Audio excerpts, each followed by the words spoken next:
abrimos los ojos, si tenemos aliento de vida en nuestro cuerpo, es porque tú así lo quisiste, Señor. Jesús, tú estás en absoluto control de todo lo que está pasando esta mañana.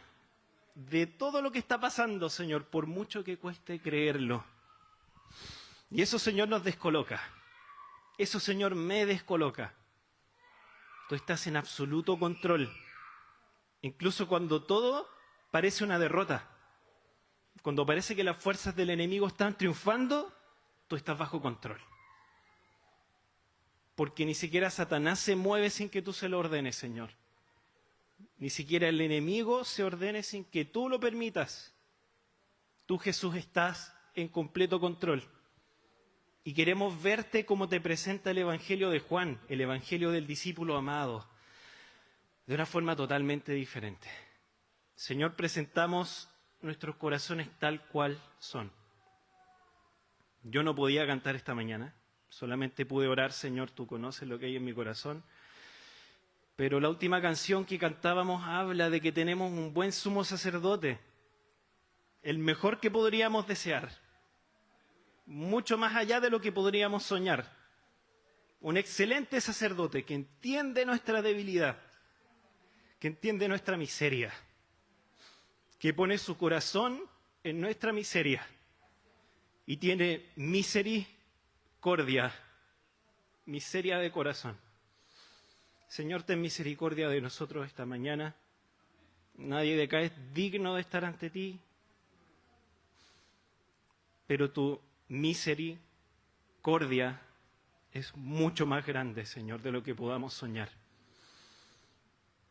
Cuando pecamos y fallamos contra ti, Señor, nos duele tremendamente. Pero si solo nos quedamos con eso, estamos viendo la verdad a medias y no te estamos creyendo. Porque el pecado es terrible, pero tenemos un gran sumo sacerdote. El pecado es terrible, pero también tú, Señor, dijiste de ti mismo que eres lento para la ira y grande en amor y misericordia.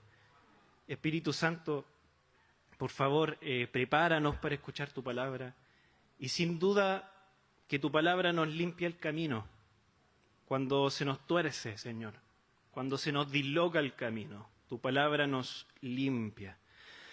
Espíritu Santo, por favor, danos luz. Danos luz, porque en tu luz podemos ver la luz.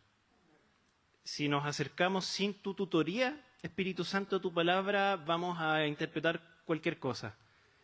Se nos van a arrancar las cabras para el cerro, como decimos por acá. Por favor, Espíritu Santo, guíanos. Ayúdanos a sumergirnos en tu palabra con tu guía, porque si no vamos a quedar confundidos. O vamos a ocupar tu palabra como una excusa. Que sea tu palabra la que hable, Señor, y que resuene en nuestro corazón. Queremos escucharte, Señor. Yo también quiero escucharte esta mañana. Queremos escucharte hablar y que solo a ti, Dios, sea la gloria. En el nombre de Jesús, amén. Bien, estamos en esta pequeña serie Compasión, que es un pequeño camino en esta última Pascua de Jesús. Todo a través de la mira de uno de los 4 evangelios. ¿Cuál de los 4 evangelios estamos usando? Juan, el 4.º evangelio, ¿cierto? El 4.º evangelio, son 4. Interesante, encuentro igual bonito, significativo que nos estemos conectando con la Pascua, aunque claro, el evento al cual nos vamos a exponer hoy día se supone que se celebra en un Viernes Santo, que es la crucifixión de Jesús. La crucifixión de Jesús. Ese es el tema del día de hoy. Y esto está en Juan, capítulo 19, para que lo podamos buscar, del 17 al 30. La crucifixión de Jesús.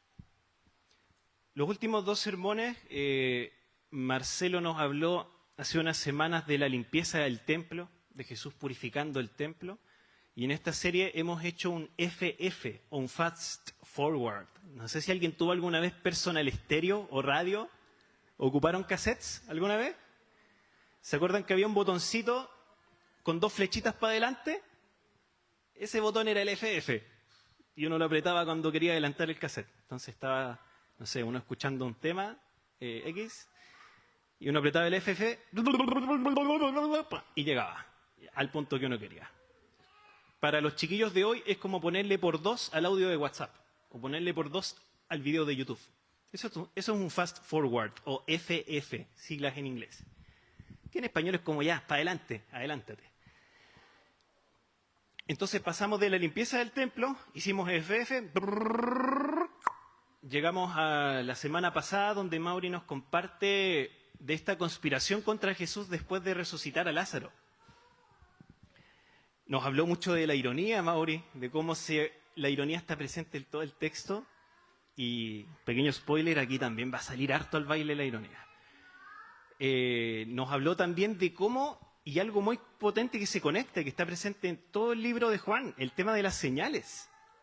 El tema de las señales que no necesariamente tienen que ver con milagros. A veces pueden serlo, pero el milagro no es el propósito. Y apretamos el botón de FF de nuevo, y llegamos a la crucifixión ahora. Entonces ¿encontró el pasaje? Juan capítulo 19, versículo 17. Entonces quiero que fije sus ojos en el texto, lo vamos a leer lentamente, no me voy a apurar, para que lo leamos con atención. Léalo como usted quiera, pero con una profunda concentración. Leemos en el nombre de Jesús. Jesús salió cargando su propia cruz hacia el lugar de la calavera, que en arameo se llama Gólgota. Allí lo crucificaron y con él a otros dos, uno a cada lado y Jesús en medio. Pilato mandó que se pusiera sobre la cruz un letrero en el que estuviera escrito: Jesús de Nazaret, Rey de los judíos. Muchos de los judíos lo leyeron porque el sitio en que crucificaron a Jesús estaba cerca de la ciudad. Y el letrero estaba escrito en arameo, latín y griego. Más universal e imposible. No escribas Rey de los judíos, protestaron ante Pilato los jefes de los sacerdotes judíos. ¿Era él quien decía ser Rey de los judíos? Lo que he escrito, escrito queda, les contestó Pilato. Versión NTV dice, escrito está. Cuando los soldados crucificaron a Jesús, tomaron su manto y lo partieron en 4 partes, una para cada uno de ellos. También tomaron la túnica, la cual no tenía costuras, sino que era de una sola pieza, tejida de arriba a abajo. No la dividamos, se dijeron unos a otros. Echemos suertes para ver a quién le toca. Y así lo hicieron los soldados. Esto sucedió para que se cumpliera la escritura que dice: se repartieron entre ellos mi manto y sobre mi ropa echaron suertes. Junto a la cruz de Jesús estaban su madre, la hermana de su madre, María, la esposa de Cleofas, y María Magdalena. Cuando Jesús vio a su madre y a su lado al discípulo a quien él amaba, dijo a su madre: mujer, ahí tienes a tu hijo. Y luego le dijo al discípulo: ahí tienes a tu madre. Y desde aquel momento ese discípulo la recibió en su casa. Después de esto, como Jesús sabía que ya todo había terminado, y para que se cumpliera la escritura, dijo: tengo sed. Y había allí una vasija llena de vinagre, así que empaparon una esponja en el vinagre, la pusieron en una caña y se la acercaron a la boca. Al probar Jesús el vinagre, dijo: todo se ha cumplido, consumado es. Luego inclinó la cabeza y entregó el Espíritu. Hasta aquí nada más con la lectura de la palabra de Dios, 17 al 30. Bien, vamos a hacer un contexto bien rápido en toda la preparación de del mensaje, bueno, primero siempre hago una lectura muy personal del texto, muchos también lo hacen así, y después uno empieza a ir a los comentarios, a las fuentes, a varias de estas cosas que son muy extrañas para uno antes de que probablemente te toca estudiar la palabra más a profundidad. Y uno empieza a nutrirse de contexto, porque uno puede llegar y leer, hacer una lectura y la escritura es espada de dos filos, o sea, la palabra siempre nos va a hablar, siempre. Pero ya cuando usamos el contexto, esto nos ayuda a llegar a lugares mucho más profundos del texto y lo más importante, a aplicaciones mucho más profundas para nuestras vidas. El objetivo no es como ser, porque a veces puede pasar, de pronto uno está escuchando un sermón y dan mucho la lata con el contexto. Y uno es como, ya, pues ¿cuándo van a ir al texto? Si ya sabemos que los soldados romanos, que la cuestión, que el hebreo, que el griego. Y a veces se puede caer en redundar mucho en el contexto. Pero la idea, hermano, y espero hacerlo así, que el contexto sea una herramienta, una lupa para ver el texto en HD, para ver el texto en alta definición y que las implicaciones que tenga para nuestra vida sean mucho más potentes. Y vamos a hacer el contexto antes de llegar a este pasaje. Este es el cuarto evangelio, ¿cierto? Evangelio de Juan. Ok, estamos allí. Marcelo, Mauri comentaban también. Los evangelios, más que ser 4, son 3 y 1. No es lo mismo, porque los otros 3 son evangelios sinópticos, o sea, la misma, por así decirlo, son distintas miradas de un mismo hecho. Aparte, según la evidencia, muy probablemente el primero que se escribió fue Marcos, tenía que quedar un registro, y luego vinieron Mateo, Lucas, es lo más probable, y al final se escribe este cuarto evangelio. Es el último que se escribió, según la mayoría de la evidencia, y también según la tradición cristiana. Muchos toman esto para interpretar. Probablemente el último que se escribió. ¿Cuándo? A fines del siglo I. A fines del siglo I. Prácticamente, o sea, aquí no estamos diciendo totalmente, pero prácticamente para esta época, todos los que habían conocido a Jesús, o por lo menos el 85% de quienes habían conocido a Jesús, estaban muertos. La gran mayoría, no todos, pero probablemente la gran mayoría, por eso no dice prácticamente, estaban todos muertos. Entonces hay un desafío distinto. En general, cuando estamos en clases de escuela dominical o en estudios bíblicos, se nos dice para quiénes se escribieron los evangelios, ¿cierto? Mateo, a ver si alguien sabe, ¿a quién se escribió? Para los judíos. Está muy orientado en presentar a Jesús a los judíos, de hecho parte con una gran genealogía. Lucas, el doctor griego, escribe su evangelio para los gentiles y para Teófilo, que era la persona a quien él dedicaba su escritura. Y el cuarto evangelio es otra cosa. De verdad, quiero que siempre cuando estudiemos los evangelios veamos Mateo, Marcos, Lucas y Juan está acá. Así es. Es otra cosa. No es que, ojo, no es que sea menos verídico, sino que la mirada que pone el discípulo amado es totalmente distinta y se escribió en un contexto distinto. Vamos a eso. Siglo I, fines, probablemente, o la mayoría de quienes habían conocido a Jesús estaban muertos. ¿Qué es lo que pasó? Que el cristianismo, como ustedes saben, parte más o menos en la Palestina del siglo I, lo que llamamos la Palestina del siglo I. Galilea, Capernaum, Jerusalén, todas las ciudades que se van mencionando a lo largo del recorrido de Jesús. Todas estas ciudades que tenían asentamientos judíos grandes. A finales del siglo I, el cristianismo se empieza a extender fuera de esos territorios. Entonces empieza a llegar ya a territorios gentiles, a Asia, para allá, a África. Algunos emprenden un viaje, dicen que Santiago llegó hasta España, lo que sería actualmente España. Se empieza a expandir, entonces, por así decirlo, el evangelio se empieza a descentralizar. ¿Qué es lo que pasa con esto? Nos cambia la audiencia. Cambió la audiencia para este cuarto evangelio, para esta época. La iglesia estaba esparcida por buena parte del Imperio Romano. Desafío, tenían que hablar de Jesús, a personas con un trasfondo cultural totalmente diferente.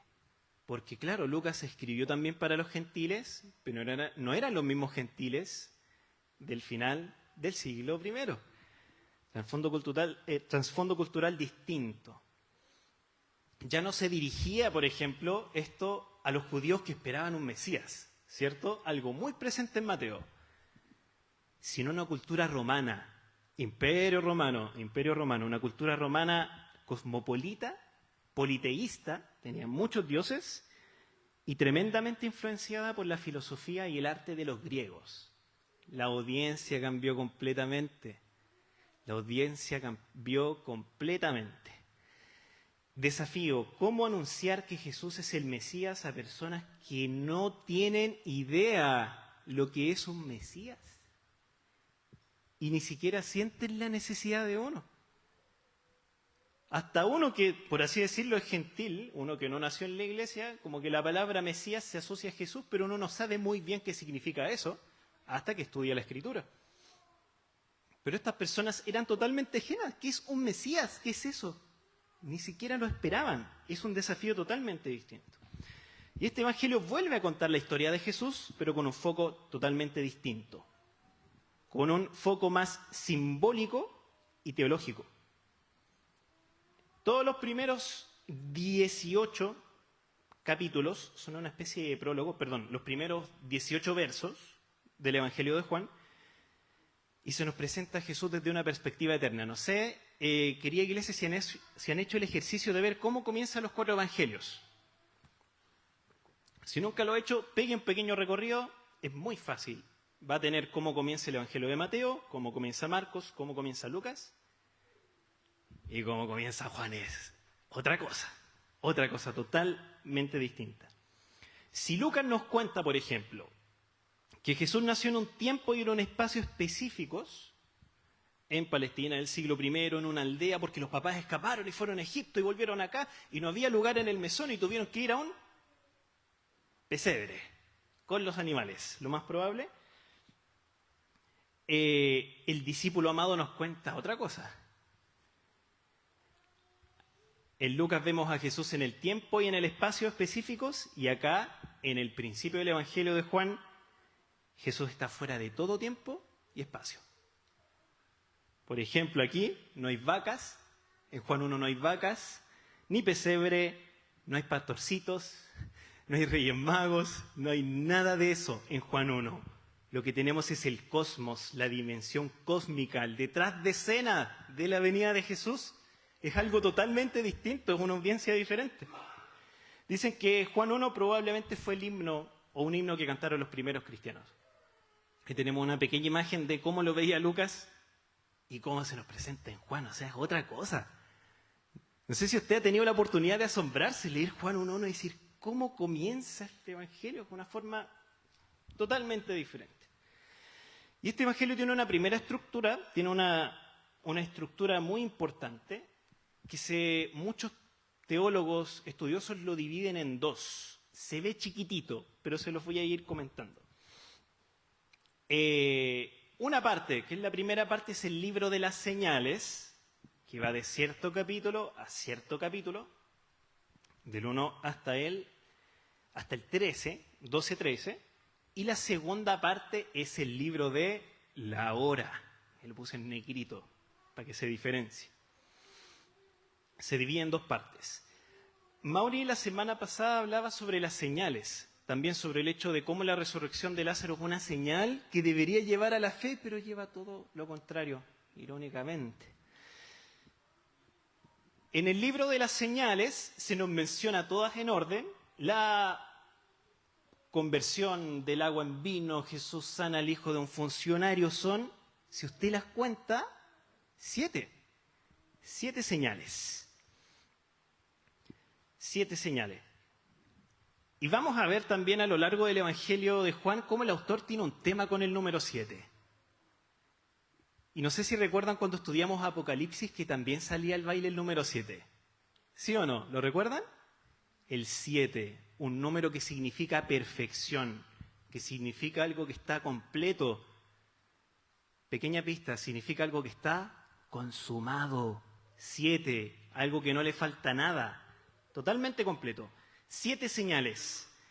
También aparece el número 7. Acá en el libro de Juan 7 veces dice Jesús, yo soy el nombre de Dios.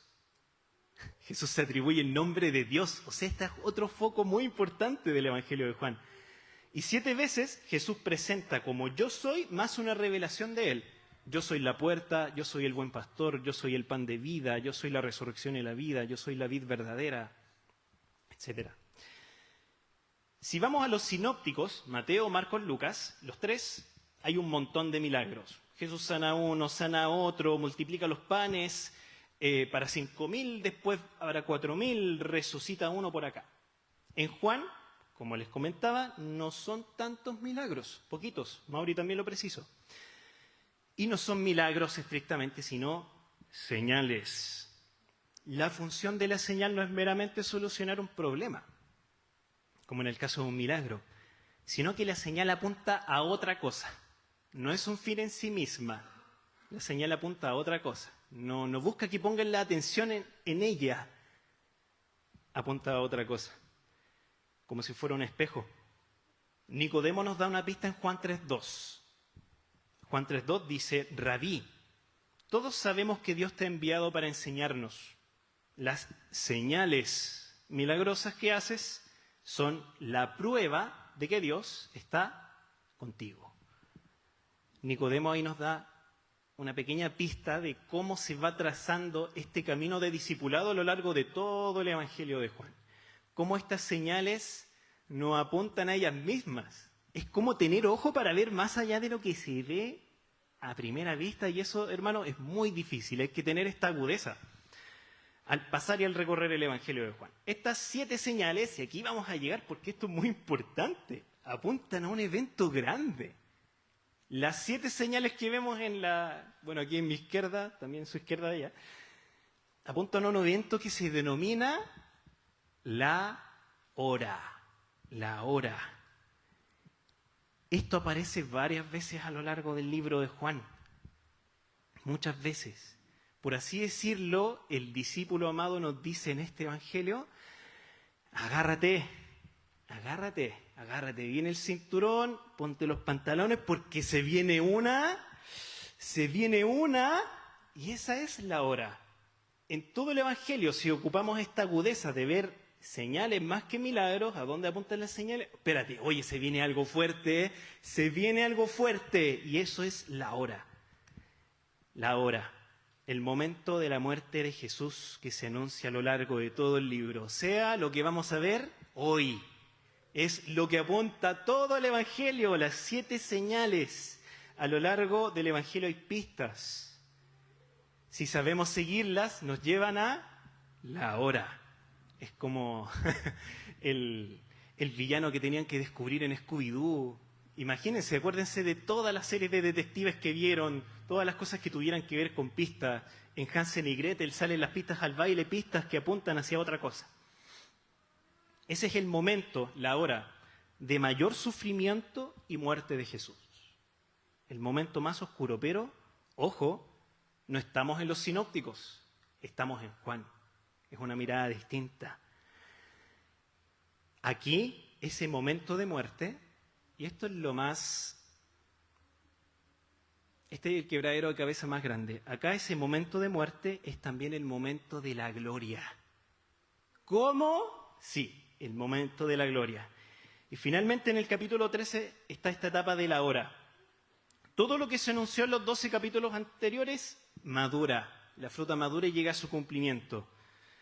Sobre todo en Juan 13:1, hermano, no lo busque, le voy a leer muy brevemente. Dice, antes de la fiesta de la Pascua, sabiendo Jesús que su hora había llegado para que pasase de este mundo al Padre, como había amado a los suyos que estaban en el mundo, los amó hasta el fin.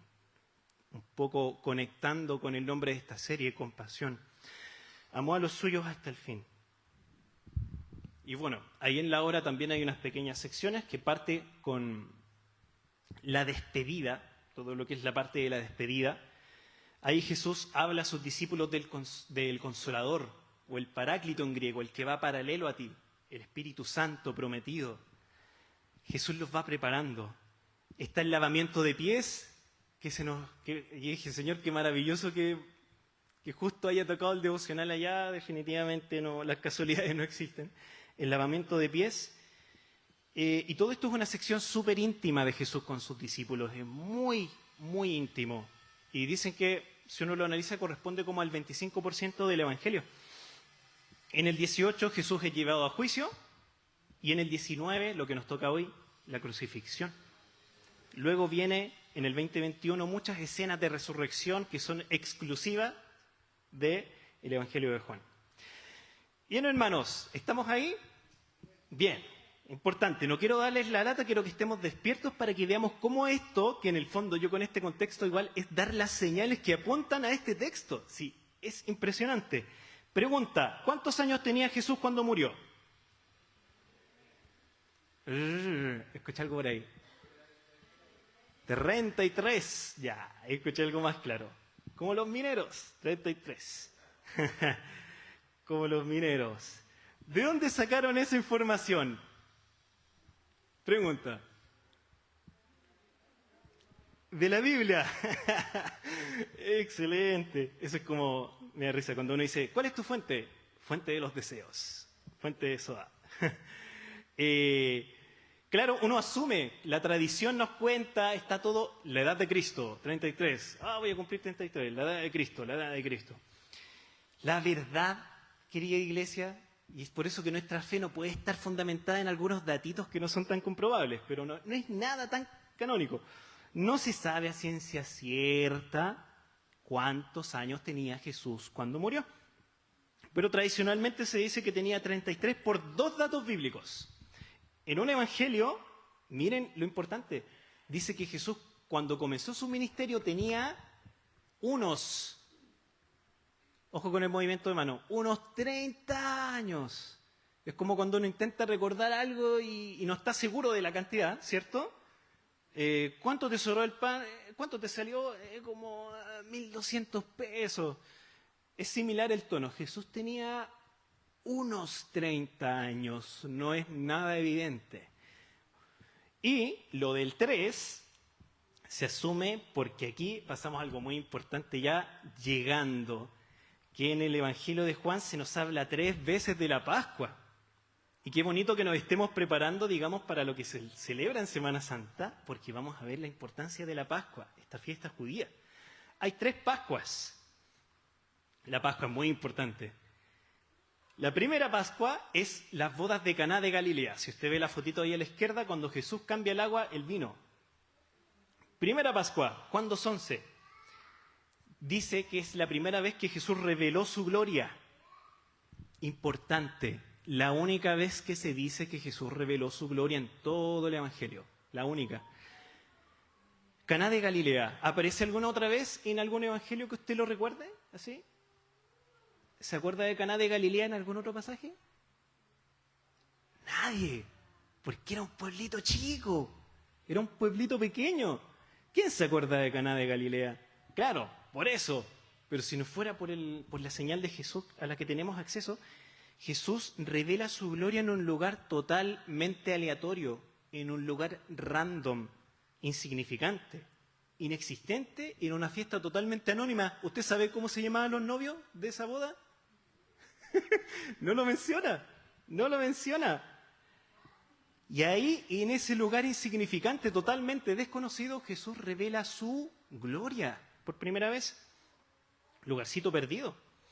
Y esto de Jesús nos descoloca, o sea, es muy irónico. ¿Por qué Jesús viene a mostrar su gloria donde nadie lo ve? O donde poquitos lo ven. ¿Por qué? Yo no haría esto, uno no piensa como Jesús. Porque si Jesús tiene poder, ¿cierto? ¿Por qué no va al centro de Jerusalén y resucita a todo el cementerio? Como esa frase que se mencionó la semana pasada, o sea, si Jesús no decía el nombre de Lázaro, se levantaban todos los muertos de las tumbas. Así es el poder de Jesús. Y el Evangelio de Juan nos muestra que así es el poder de Jesús. Pudiendo hacer esto, Jesús, ¿qué hace? Va al pueblito más chico, a donde no se ve, donde no se sacaron fotos, donde no se publicó nada en Instagram ni en Facebook, y ahí va Jesús a mostrar su gloria al pueblo más inhóspito. ¿A qué nos invita este Evangelio? A estar atentos a la gloria de Dios en lo aparentemente insignificante. No en lo espectacular, no en lo predecible, sino que en lo inesperado y en lo aparentemente insignificante. Eso que se nos pasa de largo, como los postes de luz de la carretera. Uno va manejando, pasan postes y pasan postes y pasan postes. Probablemente en uno de esos postes, por así decirlo, Jesús está revelando su gloria en lo más insignificante, en lo más inesperado. Y al final del Evangelio, que es lo que estamos llegando, se ve a Jesús humillado, crucificado.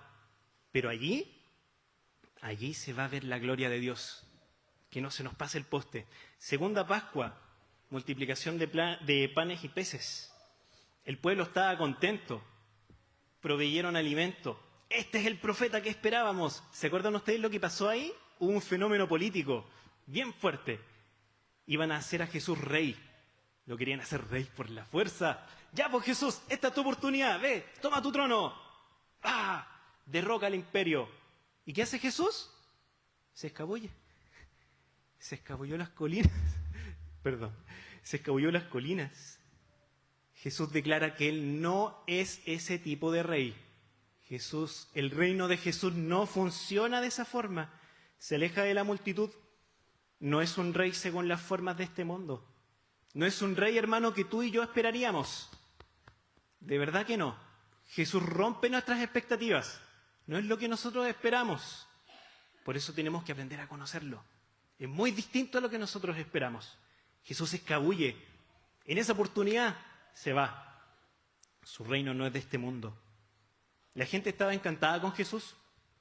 Pero unos versículos más tarde cambian completamente, porque en Juan 6, 53, 54 Jesús hace esta declaración: a menos que coman la carne del Hijo del Hombre y beban su sangre, no podrán tener vida eterna en ustedes. Muchas personas que ven el milagro, muchas, pero muy poquitas que ven la señal, los discípulos. Y esta declaración es totalmente escandalosa. O sea, imagínense que para un judío comer sangre era inmundicia. No podían beber la sangre de los animales. Y esta declaración era totalmente escandalosa y la gente cambia totalmente su actitud hacia Jesús y se van. Jesús le pregunta a sus discípulos, por si lo recuerdan: ¿ustedes también quieren irse? ¿También quieren irse? Un momento de aparente fracaso, ¿no? Insignificante. Y viene esta declaración de Pedro, uno de los poquitos que vio la señal: ¿a quién iremos, Señor? Solo tú tienes palabras de vida eterna. Nosotros creemos y sabemos que tú eres el Santo de Dios. Vio la señal. Pedro fue de los poquitos que vio en lo insignificante a donde realmente apuntaba la señal. Estemos atentos, que no se nos pase. Esas dos últimas Pascuas hacen un camino para esta última Pascua, a la que llegamos ahora. Un camino de discipulado. Camino a la última señal a la que apuntan las otras 7, la resurrección, la que se va a ver la semana que viene probablemente. Este libro es impresionante. Nos enseña el Evangelio de Juan a que aprendemos a ver la gloria de Dios donde parece que está ausente. Nos descoloca, nos enseña que son muy poquitos los que se darán cuenta de lo que realmente está ocurriendo, como Pedro allí. Nos enseña que Jesús es un rey muy diferente a los reinos de este mundo. Jesús es muy diferente a lo que esperábamos. Y que el reinado de Jesús está muy conectado a un misterio, como lo último que leímos, que está en su carne y en su sangre, la cena del Señor. Y acá, sinópticos, está la escena de la Santa Cena, ¿cierto? Jesús con sus discípulos, se menciona en 1 Corintios. En Juan no hay Santa Cena. ¿Se habían dado cuenta de eso? En Juan no hay Santa Cena, yo me di cuenta. Recién ahora, preparando este mensaje. No hay Santa Cena. ¿Qué es lo que hay? Lo que se nos acaba de decir en el devocional. Maravilloso. No es coincidencia. No hay última cena, hay lavamiento de pies. Hay lavamiento de pies. Lo que falta en esta última Pascua, ¿cierto? Que nosotros pensamos, chuta, le falta la última cena. ¿Dónde está el pan? ¿Dónde está el vino? En las dos Pascuas anteriores, si ustedes lo ven, sobra. ¿Qué hay en la primera Pascua? ¿Qué elemento hay en la primera Pascua si vemos las imágenes? Vino, ¿cierto? ¿Qué hay en la segunda Pascua? Pan. Lo que falta en esta última cena, en las dos anteriores, sobra. Hasta el hartazgo. En la primera se convierte en una cantidad absurda de vino. Hermanos, 600 litros de vino. 600 litros. O sea, con eso te da para hacer 80 fiestas en Caná de Galilea. Es una cantidad exorbitante. En la segunda, Jesús multiplica el pan. Sobra tanto que quedan muchas canastas. ¿Se acuerdan cuántas quedan? 12 canastas. 12 canastas enteras de pan. Lo que falta ahora estuvo en exceso en las dos Pascuas anteriores, apuntando a esta Pascua definitiva en la que nos fijamos ahora. Llegó la hora, que es lo que nos introdujo Marcelo. Me gustó mucho esta foto porque, ¿saben qué? Ahí a Jesús, no sé si se dan cuenta, no se le ve ni la cabeza. Jesús está tan inclinado sirviendo, está tan inclinado lavando los pies, que ni siquiera se le ve la cabeza. Como que eso me conmovió. Jesús es tan distinto. ¿Y qué es lo que nos muestra en los sinópticos? Que Jesús, podríamos nosotros inferir que es una víctima del sistema político y religioso de este mundo. No sé si han escuchado incluso a personas que no son cristianas decir, Jesús fue víctima de un sistema político, que no lo quería, lo traicionaron, murió por sus ideales. Él fue víctima de este sistema corrupto. Si no hubieran matado a Jesús, si ese sistema no hubiera sido tan corrupto. Lo escuchamos incluso en personas que no son creyentes. ¿Qué se nos muestra en Juan? Que Jesús está en control de todo. A Jesús acá nada lo toma por sorpresa. De hecho, se acerca la hora, y un discurso que está acá en Juan, Jesús le dice a Judas, mirando el reloj, oye, anda a hacer lo que tengas que hacer. Ve. Jesús está al control de todo. Es impresionante, es totalmente soberano. Hasta le dice a Judas, anda a traicionarme, se te hace tarde. A ese punto de control está Jesús. Y acá vamos a ver de nuevo la ironía, que Mauri lo expuso muy bien la semana pasada. Aparece el tema de la ironía para enseñarnos muchas cosas. Judas va con una corte de soldados a buscar a Jesús. ¿Saben cuánto era una corte de soldados romanos? 600. ¿Cuántas personas vemos acá, más o menos? ¿Cuántas estiman? 45, 50. O sea, 12 veces el número de personas que estamos acá, en soldados romanos, a buscar a un hombre que estaba orando tranquilamente en un monte. ¿No les parece exagerado? ¿No les parece exagerado? 600 romanos a un maestro que está orando allá en una montaña. ¿Qué cuestión más exagerada? Dice que los principales sacerdotes, los fariseos, le habían dado a Judas un grupo de soldados romanos, 600, para que lo acompañaran. Esto es lo que dice el texto. Y llegando al huerto de los olivos, llegaron con antorchas encendidas, un linchamiento, linternas y armas. No sé si ustedes han visto escenas de linchamientos así en las películas. ¡Pah! 600 hombres. Jesús, miren lo que detalla aquí. Ya sabía lo que iba a suceder. Ya sabía. Salió el encuentro de ellos. ¿A quién buscan?, preguntó. A Jesús de Nazaret, contestaron. Yo soy, dijo Jesús. Cuando Jesús dijo yo soy, ¿saben lo que pasó acá en Juan? Todos retrocedieron y cayeron ¡pah!, al suelo. 600 soldados romanos cayeron al piso con 2 palabras de Jesús. Una vez más preguntó, ¿a quién buscan? Y nuevamente ellos les contestaron, a Jesús de Nazaret. Ya les dije que yo soy, dijo Jesús. Yo soy 3 veces la persona a quien buscan. Dejen que los demás se vayan. Repitió 3 veces yo soy. Acá. Y cuando lo dice, la primera vez se caen 600 soldados al piso. ¿Se hace este Jesús tenía poder para esto? Impresionante. Jesús ante Pilato le dice, ya la escena previa a este texto, que mi reino no es un reino terrenal. Si lo fuera, mis seguidores lucharían por liberarme. Jesús en control de la situación. Y por ahí vemos en los evangelios que Pedro como que intenta ayudar a Jesús, ¿no? Como que Pedro se harta, toma una espada y le corta la oreja a un siervo de un sacerdote. O sea, viejo, Pedro está tratando de defender a Jesús con una espada cuando Jesús con 2 palabras votó a 600 soldados romanos. ¿No les parece irónico? ¿No les parece irónico esto? En Juan, y esto grabémoslo, en el Evangelio, en el 4.º Evangelio, Jesús no es una víctima. Acá Jesús no es una víctima en ninguna circunstancia. Jesús ante Pilato, la previa, estamos llegando, paciencia. Jesús no mendiga. Jesús no tiene miedo ante Pilato, no se amedrenta. Pilato en un momento como que quiere burlarse de Jesús. Rey de los judíos. Pero al final termina con una crisis existencial. Le hace varias preguntas, Jesús le habla de la verdad, descoloca a Pilato.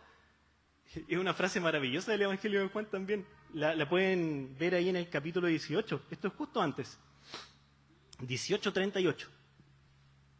Y Pilato pregunta, chuta, ¿y qué es la verdad? Oh, Pilato se fue en la existencial. Quedó con tremenda crisis existencial después de una pequeña conversa con Jesús. Totalmente confundido. Y lo más irónico también es que a través de este Pilato, quien era el que aparentemente tenía poder sobre Jesús, se van manifestando más señales y las palabras de Pilato van revelando el misterio de Jesús. Es una ironía enorme. Acá en el primer pasaje que puse, capítulo 18, miren, aquí tienen al hombre, ¿cierto? Pilato presenta a Jesús ante la multitud. Ecce homo en latín. No sé si se acuerdan de un cuadro que intentaron restaurar hace unos años y fue un meme, pero que circuló por toda. Ese mismo cuadro se llama Ecce homo. Aquí tienen al hombre en latín. Miren, aquí tienen al hombre, y expone a Jesús ante los judíos. Segunda cita. Miren, aquí tienen a su rey. No dice hombre, a su rey. Otra ironía más, las 2 naturalezas de Jesús siendo nombradas proféticamente por un romano en crisis existencial. Hay que afinar la mirada para leer este evangelio. ¿Qué es más irónico que esto? El que aparentemente tenía el poder es como que está entronizando a Jesús. Pilato en el fondo está haciendo una pieza más, un actor más, en una historia mucho más grande. Jesús no es una víctima. Y vamos a la crucifixión. Las pistas ya van llegando a su consumación, ya vamos llegando al final.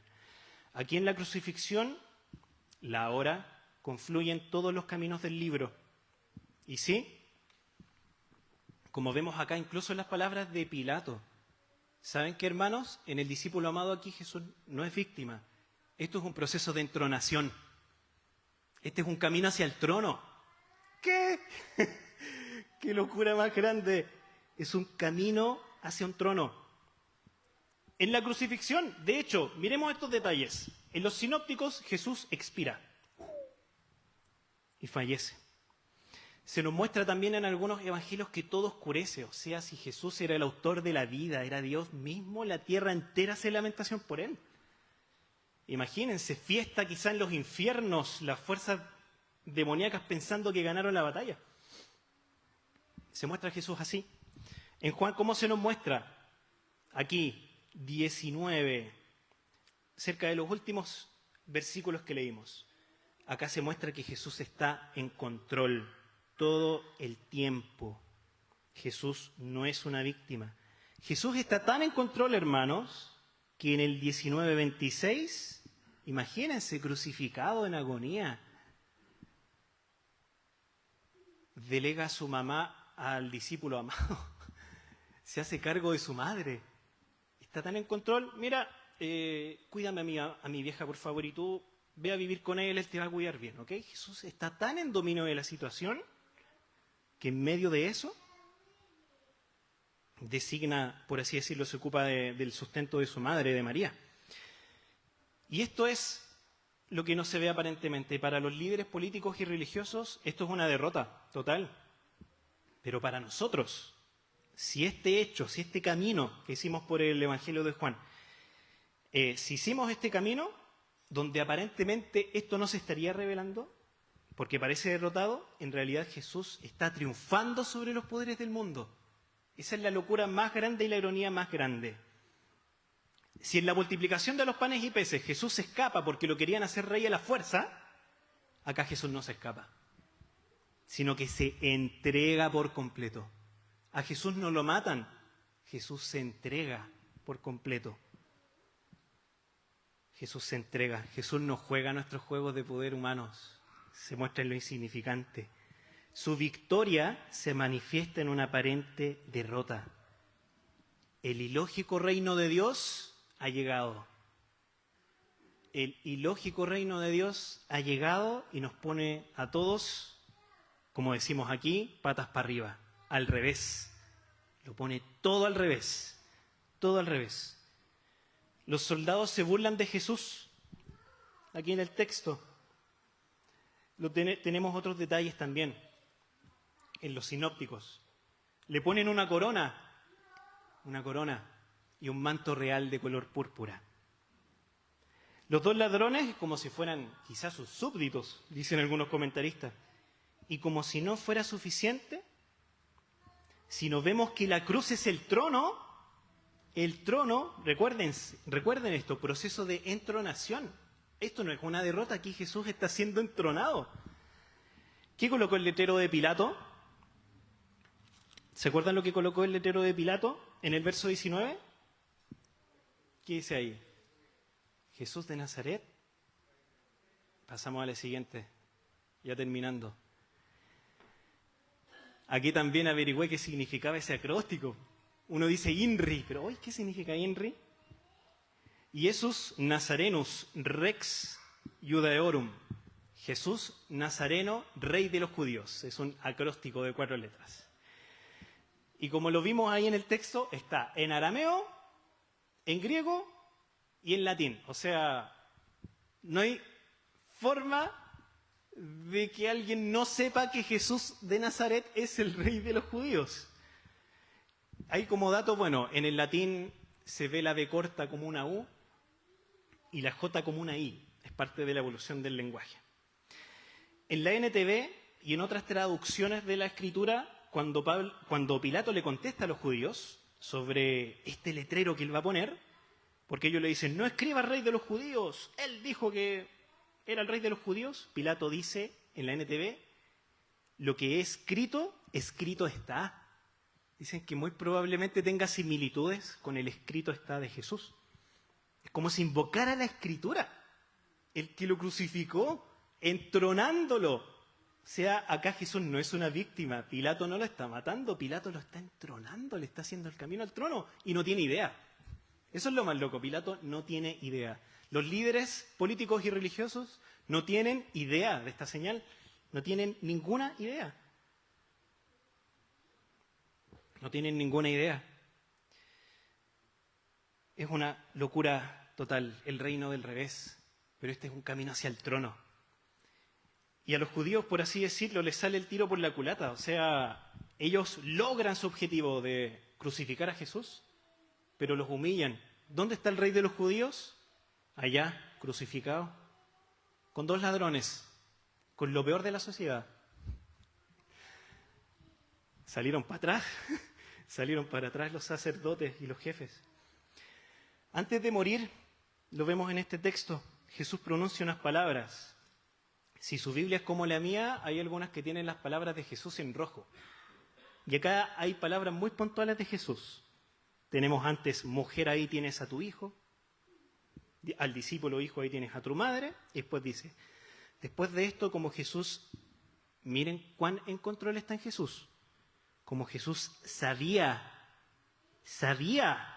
que ya todo había terminado, y para que se cumpliera la Escritura dijo, tengo sed. Para que se cumpliera la Escritura. Y acá vamos ya a la palabra final, que es una palabra que muchos la citan en griego, probablemente usted la vaya a escuchar por ahí, por eso se la comento, que es tetelestai, que significa consumado es. Todas las señales de este libro, las 7 señales, los 12 capítulos anteriores, todo el camino está llegando a su consumación, acá. Impresionante, se me paran un poco los pelos cuando contemplo esto. Todo está llegando a la consumación final, a la entronación del Rey Jesús, una cristología totalmente distinta. Jesús no es víctima. Jesús pronuncia esta palabra final, consumado es. La exclamación de un ganador. Esta no es la expresión de un perdedor, hermano. No es de un pobrecito, ¡ay, pobre Jesús que está muriendo! No, esa no es la perspectiva de Juan. No es la perspectiva de Juan. Tetelestai es la afirmación de un ganador, del que llegó al primer lugar. Es la afirmación de un ganador. ¡Qué ironía más grande! La exclamación de un ganador. Todo había concluido. Jesús cumplió. Y así permanece hasta hoy, como una obra totalmente completa. No hay nada que añadir. Jesús lo ganó todo por nosotros. Jesús peleó todo el torneo. Jesús corrió toda la carrera. Jesús cumplió todo y no hay nada que añadir a lo que Él hizo. Este es el fundamento nuestro. E Isaías relata de otra perspectiva, dice, despreciado y desechado entre los hombres, varón de dolores, experimentado en quebranto, como que escondimos de él el rostro, fue menospreciado y no lo estimamos. Ciertamente llevó él nuestras enfermedades y sufrió nuestros dolores, y nosotros le tuvimos por azotado, por herido de Dios y abatido. Mas él fue herido por nuestras rebeliones, molido por nuestros pecados. El castigo de nuestra paz fue sobre él, y por su llaga fuimos nosotros curados. Acá se ve el siervo sufriente, algo que quizá complementan los sinópticos, ¿cierto? Que es parte de la verdad total. Pero en Juan se ve una victoria aplastante sobre las fuerzas del mal. Una victoria aplastante, hermanos, sobre la muerte. Tan en control estaba Jesús. Tan en control estaba Jesús, hermanos. Por favor, veamos esto. En los evangelios anteriores se nos dice que Jesús expira, ¿cierto? Jesús llega a la hora de su muerte. ¿Saben qué dice acá? Si van al 30, acá Jesús no muere. Acá Él entregó su espíritu. Ni siquiera lo mataron. Fue Él el que entregó su espíritu. Tan en control estaba Jesús, Él entregó su espíritu. Y se ve el cumplimiento de estas palabras. Nadie puede quitarme la vida, sino que yo la entrego voluntariamente en sacrificio, pues tengo la autoridad para entregarla cuando quiera y también para volver a tomarla. La voz del mismo que hizo caer a 600 soldados romanos. La Pascua de Juan no nos invita a llorar, nos invita a ver una victoria en la crucifixión. Hay una victoria en la cruz. Y si no estamos siguiendo el camino, si no vemos las señales, esto es una completa locura. O sea, estamos de psiquiátrico, téngalo por seguro. Pero si logramos ver la verdad, este es un momento de victoria, según la Pascua de Juan. Jesús no es una víctima. Voy a invitar a Marcelo que pase para que podamos ya terminar orando, a quien está coordinando. Esto no es una derrota. Jesús no es una víctima en ningún momento. Si hicimos este camino discipulado con Él, que también lo venimos haciendo en esta serie, la cruz para el pueblo de Dios no es llanto. La cruz Es una fiesta. Es una fiesta. Es el momento de la coronación de un rey. Lo más irónico, con una corona, con un manto real, el que lo iba a matar lo entrona.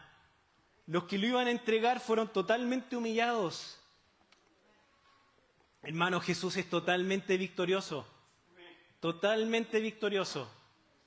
En esa cruz fue todo ganado, todo cumplido, todo pagado. No hay nada que agregar. Consumado es el grito de un campeón. Ese es el grito de un campeón. No es el grito de un hombre que está siendo víctima de un sistema político y religioso. Es el grito del campeón, del león de Judá, que le rugió a la muerte para siempre.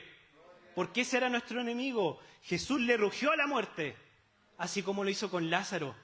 Jesús le ruge a la muerte. ¡Sal! ¡Suéltalo!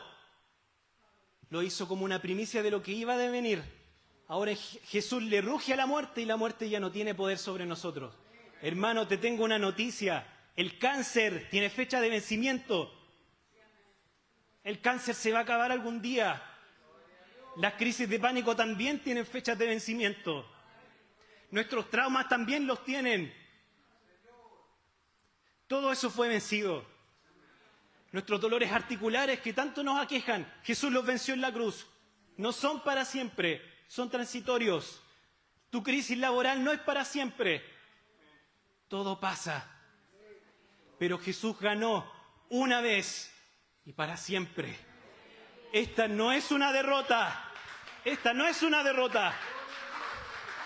Es el grito del león de la tribu de Judá, diciéndole a la muerte como si fuera su perro adiestrado: ponte acá, tu tiempo terminó. La muerte ya no tiene poder sobre ti. Si realmente creemos esto, si realmente nos estamos dando cuenta, somos mucho más bienaventurados de los que podemos llegar a soñar. Y si tú por algún motivo estás alejado de este rey, si tú crees que la muerte está avanzando hoy, te tengo esta buena noticia. Si tú crees que no le has conocido, si te das cuenta que no has conocido a este rey victorioso, esta es tu oportunidad. Esta es tu oportunidad. Porque este mismo rey se entregó por ti. A Jesús nadie lo derrotó. A Jesús nadie le puso el pie sobre la cabeza. Fue Él el que puso el pie sobre la cabeza de la serpiente desde el principio de los tiempos, apuntándonos a este momento maravilloso. La cruz es victoria, hermano. Grabémoslo, la cruz es victoria. Victoria absoluta. Oramos y adoramos a nuestro Señor. Señor, te adoramos. Nada se te escapa de las manos. Nada se te escapa de las manos, Jesús. Aun cuando parece que el mal está ganando terreno, que todo está perdido, que ya no hay motivos para continuar, que tus enemigos triunfan, Jesús.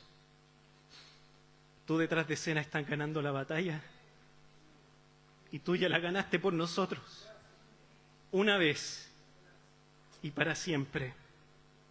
Una vez y para siempre. Te alabamos, Jesús, porque por tus llagas somos sanados. Por tus llagas somos sanados. En tu cruz tenemos total victoria. En ese símbolo de muerte, de humillación, salvó a otros y no se salva a sí mismo. ¿Por qué no le dice a sus ángeles? No, Señor, tú no juegas nuestros juegos de poder. Tu reino no es de este mundo.